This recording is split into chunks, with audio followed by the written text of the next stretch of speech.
Welcome back to the Grow Your Nutrition Business podcast. At Healthy Steps Nutrition, we believe something as fundamental as nutrition shouldn't be complicated, which is why we focus on a simple, habit-based approach. We know that helping your clients become the best and healthiest versions of themselves isn't just about what they eat or coming to the gym a few hours a week.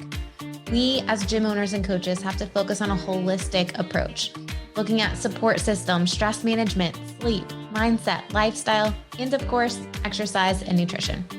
I'm your host, Nicole Coyne, registered dietitian and founder of Healthy Steps Nutrition, CrossFit HSN, and HSN Mentoring. I'm also the author of The Basics of Nutrition Coaching, CrossFit Preferred Nutrition course. In this podcast, I'm going to teach you how to make one step at a time to becoming the best nutrition coach and building an awesome habit-based coaching program. Today's podcast guest is Amanda Haar. She is our lead registered dietitian at Healthy Steps Nutrition HQ and also a regular guest on our sister podcast, Nutrition Made Simple. On that podcast, we provide simple and actionable tips to help people make health a way of life one step at a time. If you're a coach or interested in health and looking to add more tools to your toolbox, I highly recommend you head over to the Nutrition Made Simple podcast and subscribe so that you can catch every single episode. They are released on Wednesdays. Well, today we are talking about one of the most impactful things that I have learned through the certified intrinsic coaching course that I spent the last 3 months doing. Amanda is also a certified intrinsic coaching course, and one of the topics that got brought up every single week was this idea of self-management. You might be thinking, what is self-management? Well, it is really coming down to making sure that you're very intentional with the words that you say. Sometimes our first thoughts are not actually productive thoughts to be spoke out loud. One of our instructors said, let your first thoughts be your first thoughts, not your first words. I think that's such an impactful thing that you should realize as a nutrition coach, a health and wellness coach. Well, today's podcast episode, we talk all about self-management, but you definitely want to tune in towards the end where we talk about 3 questions to ask yourself and 3 things to do so that you can improve your self-management as a coach or a leader. Why is this important? Well, if you are truly building a client-centered relationship where your client is guiding the path and you're there to support them, you're there to keep them accountable to what they commit to, self-management is a skill that you need to be proficient in. I really hope you enjoy this episode with Amanda Haar, all on practicing self-management as a coach and a leader. Enjoy. Amanda, welcome to the Grow Your Nutrition Business podcast. You've actually never been on this podcast before. First time. This is exciting. You are a regular guest on Nutrition Made Simple, our direct to client with simple, actionable tips to help make health a way of life. You're regular on that podcast episode, and you have a ton of roles with Healthy Steps Nutrition. I'd love for our listeners to hear a little bit about you and what you do at HSN so they can understand why we're talking about what we're talking about today. Right. So, the bulk of what I do with HSN HQ is working with clients both locally and virtually. And I love taking, the medical nutrition therapy clients that are a little bit difficult sometimes, but a good challenge. I've run a women's hormone challenge to just help women understand what their cycles are, how their cycles are impacting their health and their wellness, and how to optimize their health and wellness around their cycles. And also I love utilizing some kind of special testing options that aren't typically available with current providers. So there's a couple of food sensitivity tests that I work with and other things that really can help people understand more of the roots of what's happening if they're having some issues, along with a recording podcast with Nicole on a monthly basis. Yes. And another cool thing that you do, obviously you have a wealth of knowledge, right? You are so passionate about learning and figuring out how to help serve our clients the best. You've done a ton of different certifications. You are so passionate about hormone health. We are looking at some of the past podcast episodes, and I think we've talked about hormone health more on Nutrition Made Simple than any other one topic with you. And it's because you are just so passionate about talking about it. And you're so knowledgeable.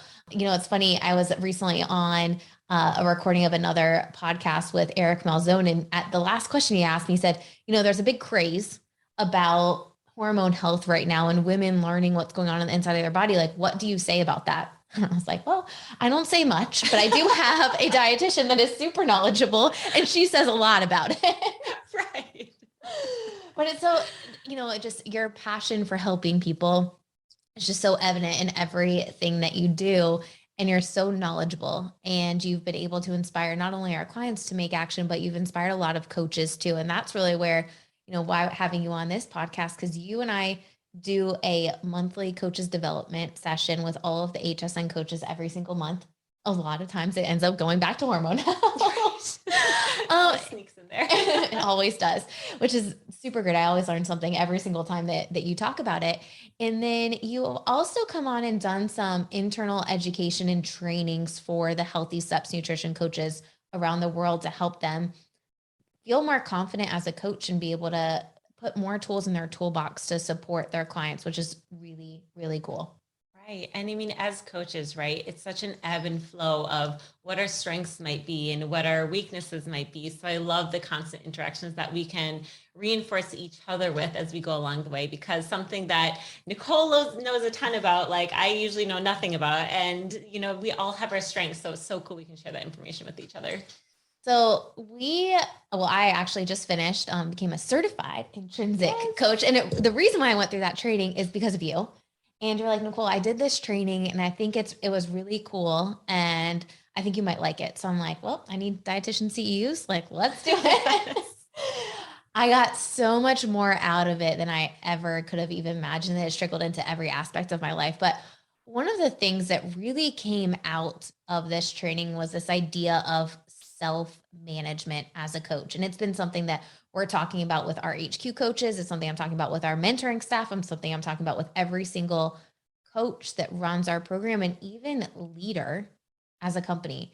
And the idea came out of this training, and you do such a good job. But for people that are listening to this podcast episode, they might be thinking like, self-management, what the heck does that even mean? Yeah, right. Because even when you mentioned it to me before the other day, something else popped into my mind, right? Like there's so many things we need to manage about ourselves in life that strictly as a coach. So self-management is really kind of just filtering out thoughts that you might have an impulse to say or speak to your clients or ask about before you go and actually ask about them. It's kind of like inserting that pause before you go forward, so that you can make sure that you are structuring your words and your questions around what is going to most benefit them, kind of filtering out anything that might be more for our benefit.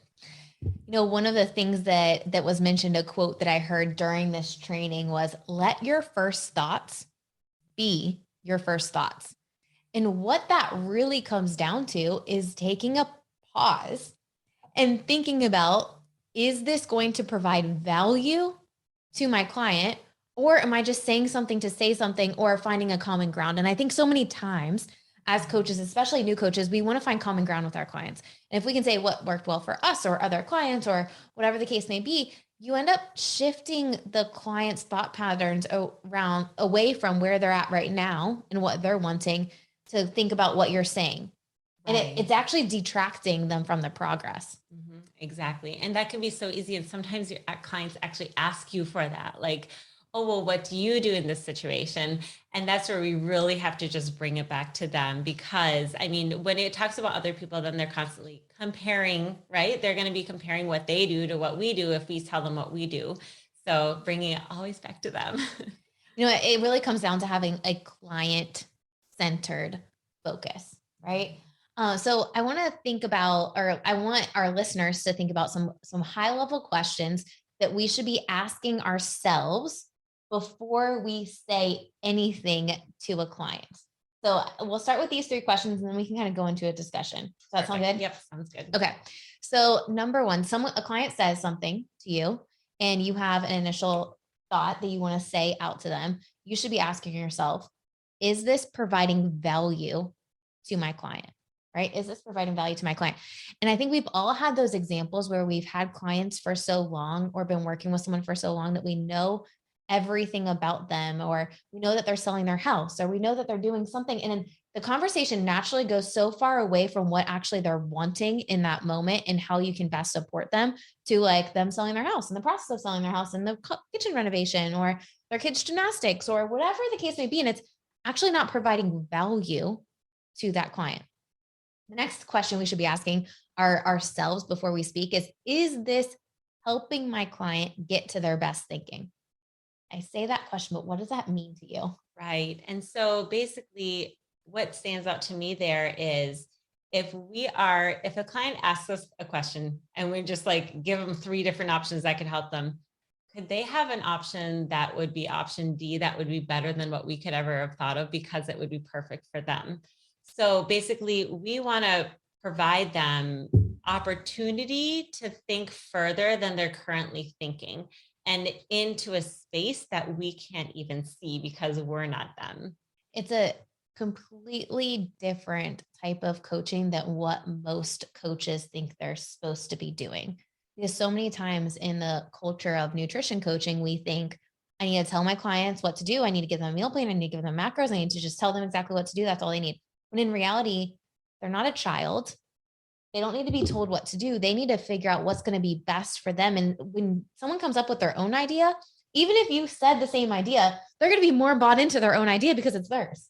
Right, exactly. And even though I finished the certification like 5 years ago, I specifically remember when we were practicing the coaching and someone just kept asking me questions rather than telling me a solution. And I remember the light bulbs that went off when I came to this conclusion that simply came because someone just kept asking me questions. And it's a delicate balance, right? Like we're not going to never give someone recommendations or give them guidance on things, but to be able to create that space that they can have that time to think forward until they absolutely need our help and our guidance, that is going to just be exponentially more motivating for them as well. Yes, absolutely. And the last question that I think was the most powerful for me, definitely was, is this question or this comment benefiting my curiosity, or is it benefiting the client? Did I need to know this in order to get to the end point? Yes. I would guarantee that a lot of times when we're coaching someone, we're naturally curious, but is that question actually helping them come to their best thinking? Or is that is that question helping them think further? Or are you like detracting them from where they should be going because you're asking this random question that you're curious about? Right. And that's funny because I remember when I first heard about this, like I realized how much I asked questions to build a picture of their life in my mind, because that's just how my family communicates. We ask each other about details of our lives so we can, picture their lives, and, that's just a very calming type of thing for us. But for clients, we don't need to be able to see all of their lives in order to help them build their best picture. Like they already can see a lot of the things that we might ask them about. So to just help to further the thinking versus create that picture is so powerful. And I think a simple thing to be thinking about as you're coaching clients is really asking them, hey, what are you wanting right now? How can I best support you? What do you need from me to get to what you're wanting? And if you really go into every session with what is the client wanting, then you're really going to help them and provide so much more value than this just telling them exactly what to do or keeping them accountable, because you're giving them space to plan. And with society today, we're in a rush all the time. And some of these questions that we're asking, prompting them to get to their best thinking, they would have never spent the time to think about that on their own. So you're providing so much value. And I think when we as coaches understand our value comes from the support that we're giving our clients, asking these questions, giving them space to figure out what's going to be most beneficial for them. And your value is not on giving the client macros and meal plans and telling them what to do and yelling at them if they don't, then you're going to increase exponentially the length of engagement with your clients. I mean, Amanda, you've had clients for 3+ years. Right. Yeah. Almost as long as I've been with HSN, which is really cool. And it comes down to keeping this client-centered approach and really focusing on what your client is wanting and allowing them to come up with their best thinking. So, I think as coaches are listening to this podcast, they might be like inspired. Oh man, I need to start trying this. Start small. Because if you go from telling your clients everything to telling them nothing, They might be like, all right, what is going on here? Yeah. But something you could just start off each session by saying, like, what are you noticing? You know, when we do the continuous glucose monitoring paired with nutrition coaching, the first thing that we ask them is, what are you noticing about your results? What are you noticing about the past week and your numbers compared to, what you're eating, your stress levels, your sleep, exercise, all of these things. And what is so amazing is you end up finding what's important to them and them like synthesizing the information, and they end up coming to a conclusion that is so valuable that they're invested in to move forward with. And then your education, your value then comes with giving them simple tips about the why and simple tips to implement what they're really wanting. Right. You just give them kind of that path to get to the place that they're wanting to go. That's awesome. And in kind of a practical sense, when we are kind of digging into these questions, and it really helps get sessions to the point quickly. So even if you feel like you're struggling with, getting everything all in the session, which I definitely struggle with sometimes, that helps to direct the sessions. Because if you have like a few good questions, that is worth more than sometimes 60 minutes of conversation, because they have that light bulb moment. We don't want to distract them from that thinking pattern, and then you can move along into your next pathway. I think that's a super valuable point there. When we think about self-management as a coach, I want to give some practical examples. So the first thing that you should be doing is pausing before you respond. So think about, let your first thoughts be your first thoughts. Ask those questions to yourself. Is what I'm about to say valuable to my client? Is it helping them get to their best thinking? Or am I asking this because I'm curious? Or is it really needed for the client? And I think if you ask those questions, you're going to naturally probably weed out some of the things that you would say that are not helpful to that client and their plan. Right. And it's so cool because as nutrition coaches, right, we talk about the pause between the impulse and the food choice. So this is just the same concept, right? Like a pause, giving yourself space to think and strategize before you proceed in what you're doing with your clients. No, I think when you are asking these questions, like, your clients are going to keep thinking about what you talk about. So it's really helpful for those clients to gain buy-in and gain traction and think about things in a different way, which is great. Another action item that you can do as a coach, especially if you're doing any virtual sessions, I think this is such a valuable piece that you should do on a regular basis. Pull one of your calls that you had, pull an initial consult, and pull a follow-up visit. Maybe it's a client that you've had for a while that you're like, man, we're getting a little bit stagnant. Listen to that call and see, every time I'm speaking, is this providing value? Is this helping my client get to their best thinking? Am I asking this question because I'm curious, or is it actually benefiting the client? And I like, maybe keep a check mark, Right. How many times are you doing things that are not in line or are in line? And that would be a great, reflection tool for you to get better as a coach. I just did, the last step of this certification was a practical skills assessment where I had to be the coach, and then the trainer of the course was the client. And it was really great to have that evaluation to see, like, what are the gaps of things that I need to improve on, and what did I do well with? And I can promise you, from that time to the initial course, like, I slowed the heck down. I was super intentional with the questions. And what I found is when I was actually doing those pauses, she kept talking, Very cool. Right. And I think that's what ends up happening a lot of times, is we end up accidentally, if you find yourself cutting people off, Yep. definitely need to slow down, grab a water, do something, like count to 2, count to 3, whatever you need to do, so that you're letting your clients think and remain in the driver's seat and truly keeping a client-centered approach.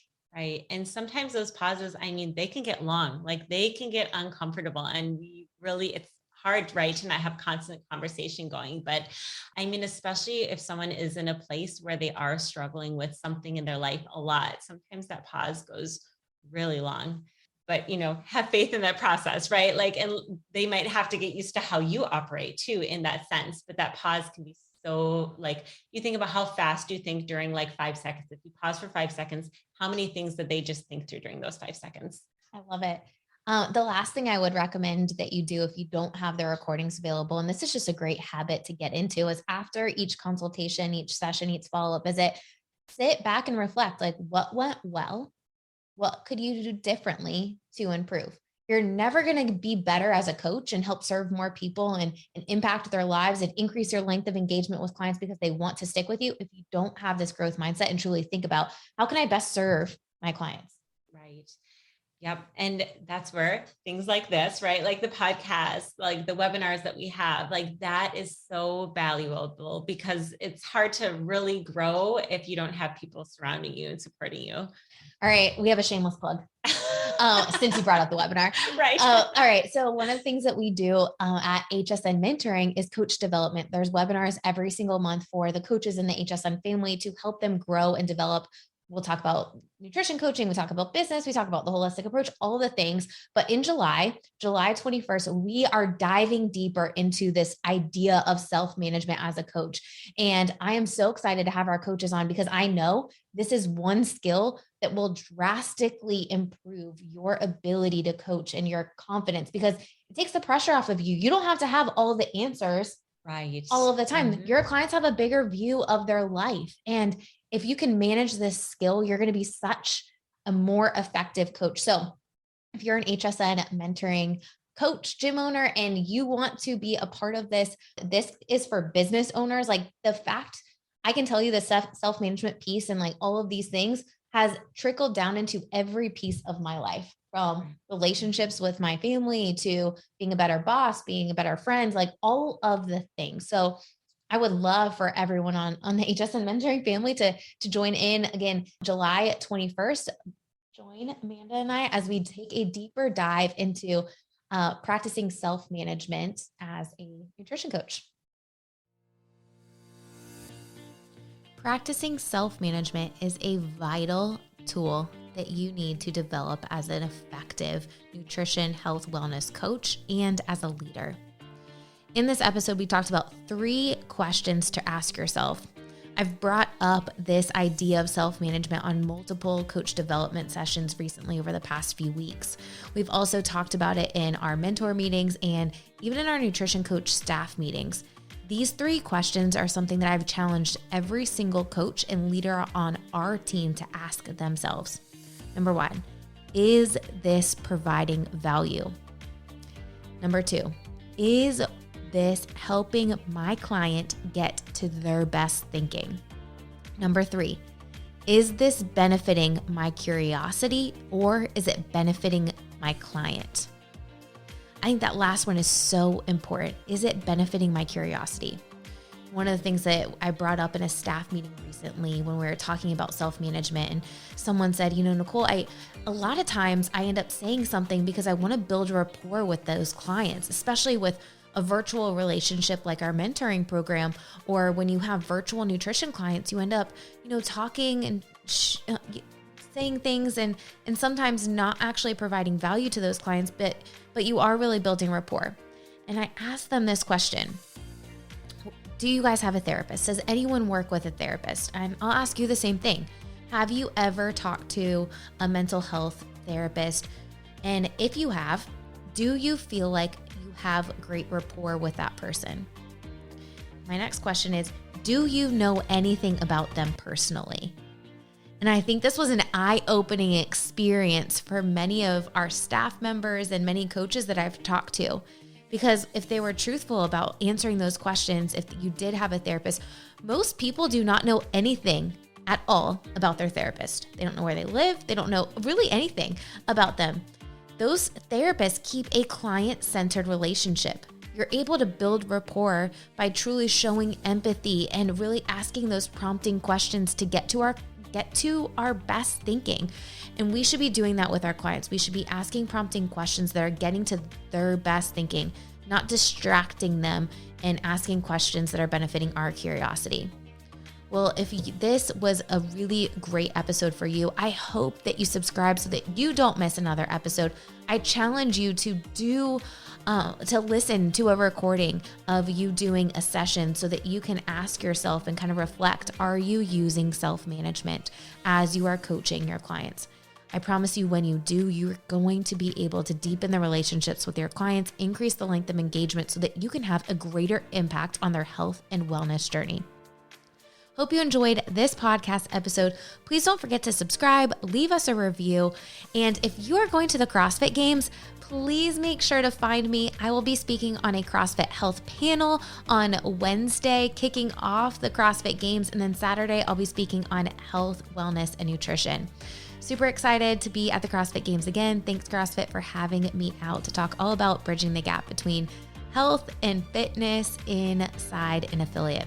All right, we'll see you back here next week.